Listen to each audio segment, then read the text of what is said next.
Hello everyone and welcome to this third video on this course on getting started with Angular. In this part of the video, we will be going over the basic file structure of an Angular project, the significance of a few files, and how is an Angular project rendered in the DOM.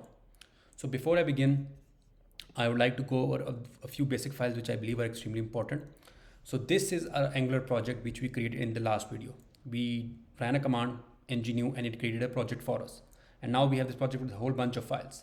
Without overwhelming you guys too much, I would like to go over the significance of two files which I believe are extremely important. The first one is package.json. So the package.json file of any Angular project is the core. It contains all the dependencies which are needed to run an Angular project successfully. It contains all the scripts to run particular commands in an Angular project, such as test for building an Angular project in production and in development, and much more. And the other I won't say file, I would say for the other folder I would like to go over is the node modules, node underscore modules. So after we do an npm install, all of the libraries, all the dependencies that are contained inside of a package.json, they are installed and stored inside of a node underscore modules folder. So these two are extremely important for any Angular project. Obviously there are other files as well, such as a package-log.json, karma, angular.json, and I will be going over them as we progress throughout this course, but for the sake of this video, I'll just leave it at that. So I'm moving forward. Now we have this particular folder by the name of source, and if I were to expand this, I see a whole bunch of other files and folders as well. So without going into each and every file for this particular video, I'll be going over the ones which I believe are important and carry the most significance with respect to this video.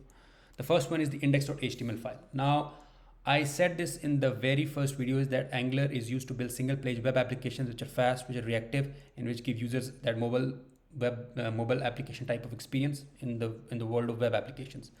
So if I were to click on this index.html file, I'd see simple basic HTML, but there is one thing different, and that is that app-root. This app-root is a selector which contains our entire Angular project, and this is where our entire Angular application is rendered. So if I were to go to this particular, because we did an ng-new and created this Angular project, we have one component created for us right off the bat, which is this app component. Now, if I were to expand this, I see a whole bunch of other files as well, but all I can say is that these files inside of this app component are used to make one single component. So app.component.html will contain all of the HTML for a particular component. SCSS will contain all of the styling which we'll use to prettify that particular HTML file. And TypeScript. This TypeScript file .ts will contain all of the logic which will be used to make your application intelligent. So basically anything that's coming from the backend, if you want to process that data before rendering it on the HTML, all that processing will happen inside of this TypeScript file. So yeah.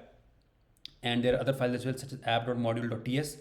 And without going into too much theory, I would like to show this project in working. So the first thing that I do is I would like to run my project, and I will do that using ng-serve, and it will compile, and we'll just wait for it to compile. Now that the project has compiled successfully after running the ng-serve command, we can see that it's saying that the application is running on localhost 4200. So if you were to go to localhost 4200 on our browser, we would see this. Now, this means our project is running, but I would like to show something to you guys. If I were to inspect this particular page, I see basic HTML, and this is what I see.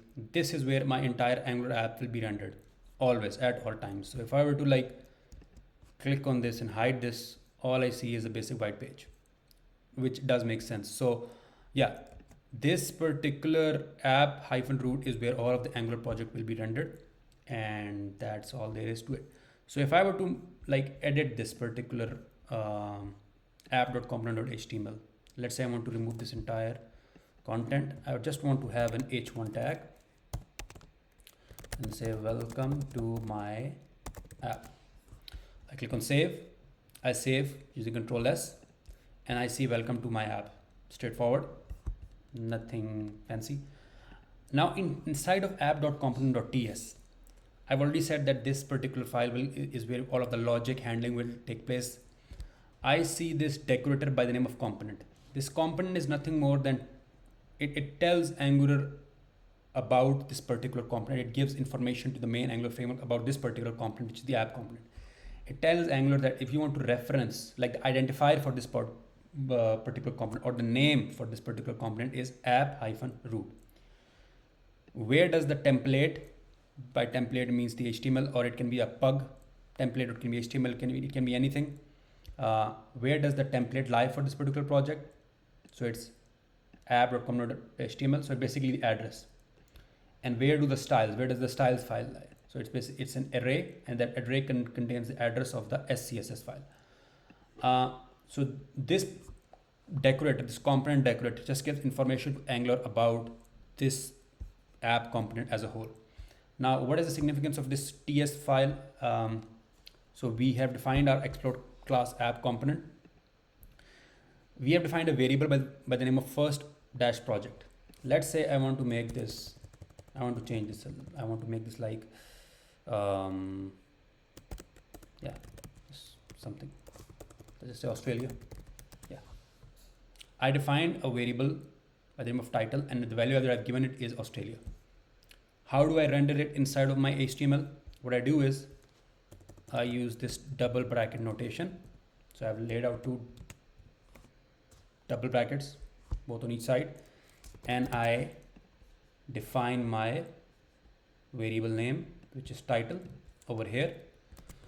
If I save, and after saving, Angular runs this entire project again automatically, I see welcome to Australia, welcome to my Australia actually. So that was pretty straightforward. We can play around with this even more, just to give you guys an idea of the power of Angular.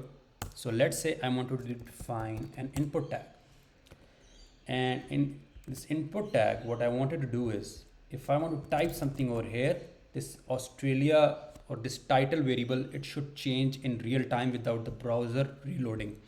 How do we go about doing that? Is Angular provides us this decorator, not a decorator, sorry. It binds to this property, and what I do is I do ng model is equal to title. I define the name of the variable to which I want to bind to. Don't worry, I'll be going over in detail of what ng model and all of these decorators and all of these, what is property binding, what is event binding, all of that stuff will be covered in detail. But if I were to save this will fail. And the reason it failed is that even though I want Angular to use this particular module, ng model over here, I haven't imported the class for it, or you can say the correct module for it. So if I were to go to app.module.ts, I see a whole bunch of other, there's a lot of information over here, and without overwhelming you guys too much, I'll just basically give you guys a summary of what all of this does is. So this component, this app.component, so this app-root component, it needs other libraries as well. It needs other components as well. So components can be interchanged, libraries can be imported inside of components, and there are things called services which can also be imported inside of components. So if we want to import a particular library and use it inside of our component, all we do is we come inside of the module app.module.ts for that particular component, and all we do is import the module which we want to use, and I'm using the word component a lot. So because ng model is dependent on the forms module, without it, it will not work, the application will crash. So if we come over here and we type something, so as you can see, it has that real the real-time effect to it. Yeah, and that is only possible through ng model property binding. But yeah, obviously this is just scratching the surface. This was a very brief and basic start to how an Angular project is rendered inside of the DOM. I also gave you guys a basic introduction of what a TS file does, what is an HTML file, and yeah, in the coming videos I will be going over further in detail with respect to the Angular framework, and I will be diving deep inside of this entire Angular ecosystem. So until we meet again, this is Mohit Lodhi signing off. Thank you.